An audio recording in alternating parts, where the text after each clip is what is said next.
Hi, Aditi. Are you ready for tonight's Princess Bedtime Story? Disney's Princess Bedtime Stories. And tonight's story is Cinderella, the Lost Mice.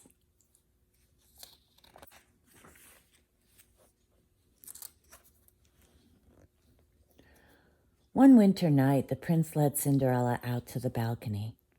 "I have a surprise for you," he said. He pointed to a pink box on the bench. Cinderella lifted a beautiful coat out of the box. "Oh, it's simply lovely," she exclaimed. "Thank you." The next morning, Cinderella showed her coat to Susie the mouse. "Isn't the prince kind to me?" she said. "Nice, nice." Susie nodded and nuzzled the warmed coat. Cinderella didn't notice that Susie was shivering. Although the room was warm, the mouse had just come from the attic, which was very cold.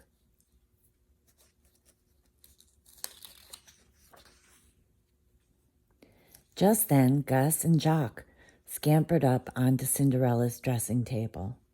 They were cold, too. "Cinderella, Cinderella," they called.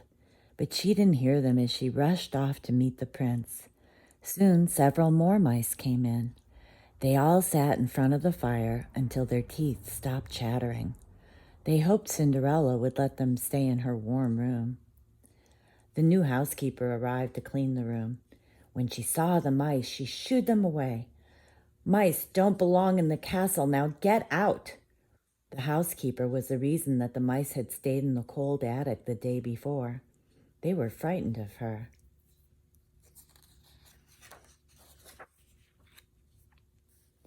The mice scrambled back to the attic, not knowing where else to go. "Brrr," Gus sighed. They needed Cinderella's help. Suddenly, wham! The gardener opened the attic door. Before the mice knew what was happening, they were in cages. "Now take them far away so they never return," the housekeeper said.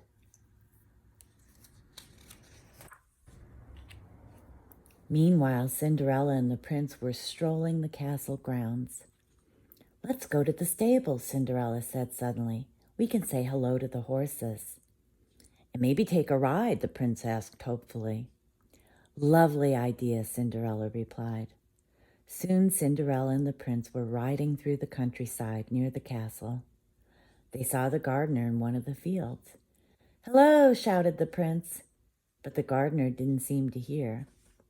"That was odd," the prince remarked.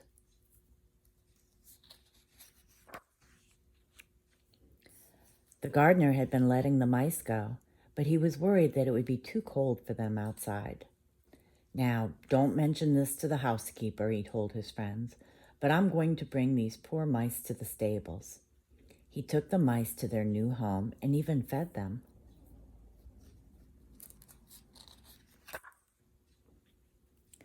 The mice nestled together in the barn. But as night approached, it got colder. Luckily, the horses were very friendly. They told the mice to snuggle in their manes to keep warm. "That's a nice," Gus said as he drifted off to sleep. Meanwhile, Cinderella was very concerned. She hadn't been able to find the mice anywhere.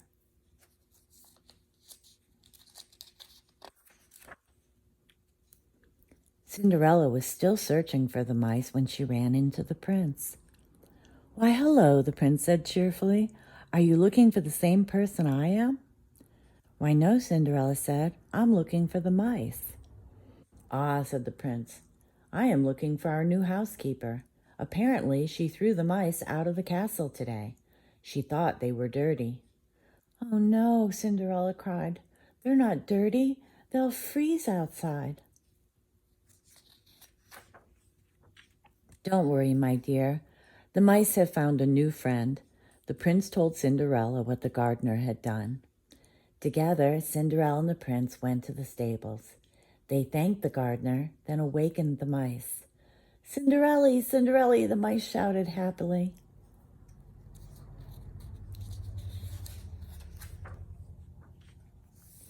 A few nights later, there was a grand ball, with the gardener as the guest of honor. The housekeeper had been assigned to the kitchen. She would not be bothering the mice again. Meanwhile, the mice celebrated with a banquet of their own. They were glad to be in the warm ballroom with their friend Cinderella. Good night, Princess. Sleep tight.